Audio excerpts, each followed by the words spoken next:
नमस्कार दोस्तों, secondary maths में आपका एक बार फिर से स्वागत है। तो आज के इस वीडियो में हम क्वेश्चन नंबर 4 सोल्व करेंगे, जो कि है कि ए पी बराबर 3, 8, 13, 18 दे रखा है। यानी कि ये एक समांतर श्रेणी दे रखी है और इसमें हमें ये पूछा है कि इस समांतर श्रेणी का कौन सा पद 78 है। यानी यहाँ पर हमें क्या दिया है, ए का मान दे रखा है, डी का मान कितना होगा, डी का मान होगा दूसरे पद में से पहला पद घटा देंगे तो 8 में से 3 घटाएंगे तो कितना आएगा, 5 आ जाएगी। यानी डी का मान कितना आ गया, 5 आ गया। अब हमें ये पूछा है कि कौन सा पद 78 है, यानी कि 78 है। अब कौन सा पद, अब इसको समझिए, यानी कि ये 78 कितने नंबर पे आएगा, यही तो हमें पूछा है कि यानी कि कौन सा पद यानी कि कितने नंबर पे है। तो कितने नंबर, यानी एन का मान क्या करना है हमें, एन का मान हमें निकालना है। तो एन का मान निकालना है तो एनवां पद हमें कितना दे रखा है, 78। तो एनवां पद क्या होता है, ए एन, यानी कि 78 हो जाएगा। अब हम ये सूत्र लगाएंगे कि ए एन बराबर ए प्लस एन माइनस 1 और गुणा में क्या लिखेंगे, डी लिखेंगे। अब इस सूत्र में हमें जो भी मान दे रखे हो वो मान हम रख देंगे। तो यहाँ पे ए एन का मान कितना है, 78, ए का मान 3 दे रखा है तो लिख देंगे, एन का मान हमें ज्ञात करना है तो ये सेम टू सेम लिख देंगे, और डी का मान हमें दिया है 5 दे रखा है तो यहाँ पर डी की जगह 5 लिख देंगे। तो यहाँ पर ये 78 यहाँ पर सेम टू सेम लिखेंगे, ये प्लस का 3 है, इसको इधर लेके आएंगे तो ये किसका हो जाएगा, माइनस का 3, और आगे जो संख्या है उसको सेम टू सेम वैसे ही लिख देंगे। तो ये प्लस का 3 इधर आ गया तो यहाँ पे माइनस का हो गया। अब इसको माइनस करेंगे तो यहाँ पे कितना बचेगा, 75, और यहाँ पर n माइनस 1 और गुणा में कितना हो जाएगा, 5। अब ये जो गुणा में 5 है ये इधर आके किस में हो जाएगा, भाग में हो जाएगा। यानी कि 75 बट्टा में कितने हो जाएंगे, 5, और यहाँ पे फिर क्या शेष बचेगा, n माइनस 1। अब इसको कैंसिल करेंगे तो ये कितनी बार कैंसिल होगा, यानी ये 15 बार कैंसिल हो जाएगा। 15 बार कैंसिल होने के बाद में यहाँ बचेगा 15 और यहाँ आगे n माइनस 1। अब ये जो माइनस 1 है ये फिर से इधर आ जाएगा तो यहाँ पे 15 प्लस में कितना हो जाएगा, 1, और बराबर में कितना, n, यानी कि n का मान कितना आ जाएगा, 16। अब हमें ये पता चलता है कि ये जो 78 नंबर पद है ये इस समांतर श्रेणी में 16 नंबर पे है। यानी ये कौन सा पद है, 16वां पद है। नेक्स्ट क्वेश्चन है क्वेश्चन नंबर 5, निम्नलिखित समांतर श्रेणियों में से प्रत्येक श्रेणी में कितने पद हैं। यानी कि हमें ये जो समांतर श्रेणी दे रखी है इनमें हमें पदों की संख्या ज्ञात करनी है। यानी कि पदों की संख्या यानी कि n हमें ज्ञात करना है। तो यहाँ पे a का मान कितना है, 7, और d का मान कितना हो जाएगा, दूसरे पद में से पहला पद को माइनस कर देंगे तो d का मान कितना आ जाएगा, यहाँ पर 6 आ जाएगा। और लास्ट पद क्या होता है, nवां पद है, ये कितना है, 205 है। ठीक है, अब हमें n का मान ज्ञात करना है तो ए एन बराबर a प्लस n माइनस 1 और गुणा में क्या लिखेंगे, d लिखेंगे।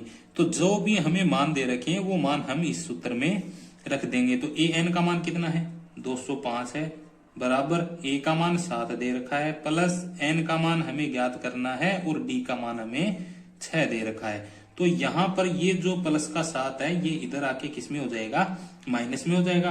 यानी कि 205 माइनस में कितने, 7, बराबर n माइनस 1 और गुणा में कितना हो जाएगा, 6 हो जाएगा। अब इसको माइनस करेंगे तो यहाँ पे बचेगा 198 बराबर n माइनस 1 और गुणा में 6 हो जाएगा। अब ये जो मल्टीप्लाई में 6 है ये इधर आएगा तो किस में हो जाएगा, भाग में। यानी यहाँ पर 198 और डिवाइडेशन कितने से, 6 से हो जाएगा, और बराबर में कितने लिखेंगे, n माइनस 1।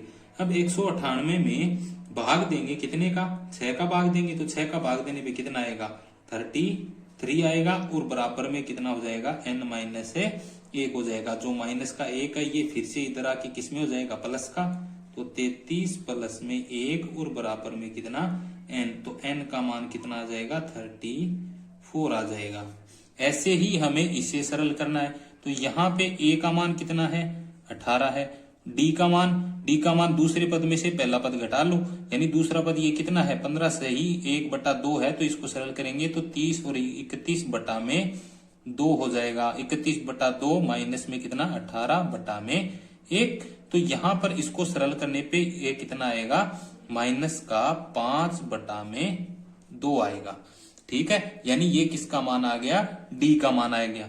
यहां पर ए एन का मान हमें कितना दे रखा है, -47। तो यहां पर फिर से वही सूत्र लगाना है, a n a plus n minus 1 और गुणा में क्या लिखेंगे, डी लिखेंगे। तो ए एन का मान कितना, -47 बराबर ए का मान 18 प्लस एन का मान हमें ज्ञात करना है और डी का मान कितना दिया है, -5/2 दे रखा है।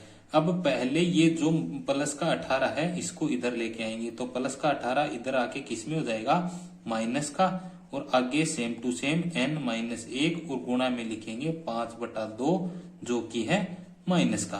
तो यहाँ माइनस माइनस दोनों प्लस हो जाएंगे, यानी कि ये जुड़ जाएंगे, जुड़ेंगे तो चिन्ह आएगा माइनस का, और इसको जोड़ेंगे तो कितना आएगा, 8 और 7 15, 4 5 1 6, यानी कि 65 हो जाएंगे, 65, और n-1 और आगे गुणा में -5/2 हो जाएगा। अब ये जो गुणा में जो संख्या है ये इधर आके किस में हो जाएगी, भाग में हो जाएगी, यानी कि -65 है और इसके भाग में कौन सी संख्या, -5/2 और बराबर में कितना हो जाएगा, -1, यानी n-1 हो जाएगा। ये माइनस माइनस हो जाएंगे कैंसिल। अगर ये संख्या इस संख्या के हमें गुणा में लेके आनी है तो ये कितना हो जाएगा, 5/2 पलट के हो जाएगी 2/5 और बराबर में कितना, n-1 हो जाएगा। अब ये इससे कैंसिल होगी तो कितनी बार कैंसिल होगी, 13, और 13 का गुणा करेंगे 2 से, कितना हो जाएगा, 26 बराबर n-1 हो जाएगा। और -1 है वो इसमें प्लस हो जाएगा, तो 26 + 1 बराबर कितना, n। तो यहां पर n का मान कितना आएगा, 27 आएगा। अब इसका मतलब ये है कि इस समांतर श्रेणी में 27 टोटल पद हैं। नेक्स्ट क्वेश्चन है प्रश्न नंबर 6, क्या AP यानी समांतर श्रेणी दी गई है 11 8 5 2 का एक पद -150 है, अगर है तो क्यों। यानी कि हमें इसका रीजन देना है कि इस समांतर श्रेणी में -150 है तो क्यों है, यानी कितने नंबर पे है ये हमें पता करना है। तो यहाँ पर हमें एक जो समांतर श्रेणी दे रखी है इसका पहला पद क्या होगा, यानी प्रथम पद लिखेंगे। यहाँ पर प्रथम पद को क्या लिखते हैं, प्रथम पद को A लिखते हैं, तो यहाँ पर A बराबर कितना होगा, 11 हो जाएगा। फिर आगे सार्वंतर यानी D बराबर, तो D सार्वंतर कैसे निकालते हैं, दूसरे पद में से पहला पद घटा के, यानी कि A2 - A1 करेंगे। तो A2 कौन सा है, 8 है, और -A1 कितना है, 11। तो यहाँ पे D का मान कितना आ जाएगा, -3 आ जाएगा। और यहाँ पर हम मान लेते हैं कि ये -150 है, ये एक nवां पद है, हमें ये नहीं पता कि ये कितने नंबर पे है, यानी कौन सा पद है, पर हम मान लेते हैं कि ये एक nवां पद है। तो यहाँ पे हम लिखेंगे कि माना nवां पद, तो nवें पद को हम क्या लिखते हैं, an लिखते हैं।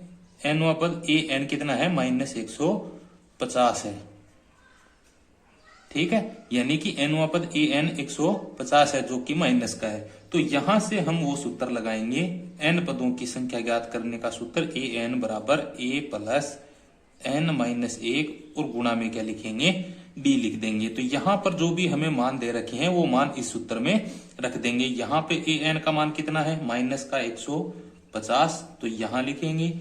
a का मान 11 है तो यहाँ पे लिख देंगे, प्लस n का मान हमें ज्ञात करना है तो ये सेम टू सेम लिख देंगे, और d का मान हमारे पास है -3, तो यहाँ पर -3 लिख देंगे। अब ये जो प्लस का 11 है ये इधर आएगा, तो -150 पहले से है, और माइनस का 11 इधर आ जाएगा, तो माइनस के जो प्लस के 11 है वो इधर आके किसमें हो जाएंगे, -11 बराबर। आगे फिर क्या शेष बचेगा, n-1 और गुणा में क्या है, -3 हो जाएगा।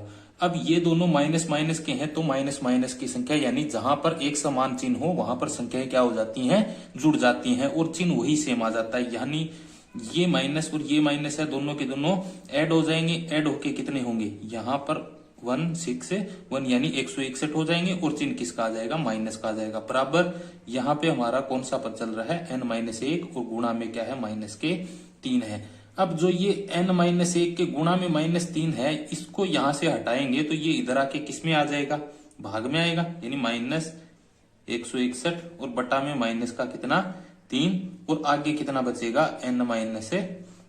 यहां से ये माइनस कैंसिल हो जाएगा, तो यहां पर n-1 बराबर 161/3 है, तो यहां से ये -1 इधर आएगा तो ये माइनस का 1 किसमें हो जाएगा, प्लस में कन्वर्ट हो जाएगा।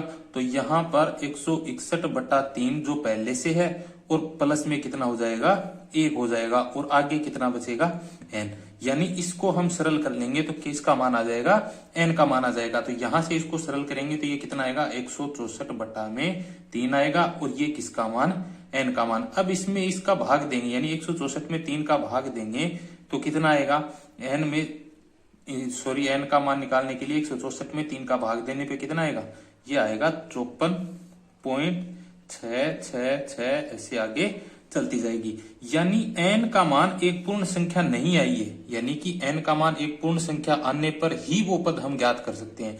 यानी कि हम ऐसे थोड़ी ना कह देंगे कि ये 54.6 नंबर पे है, यानी कि 150 जो पद है हमारा माइनस का 150, ये कितने नंबर पे है, 54.666, यानी कि एक निश्चित संख्या नहीं है, यानी कि ये एक पूर्ण संख्या नहीं है। यहाँ पर लिखेंगे n का मान पूर्ण नहीं है, इसलिए -150 इस समांतर श्रेणी में नहीं है। तो यहाँ पर प्रश्न नंबर 6 कंप्लीट हो जाता है।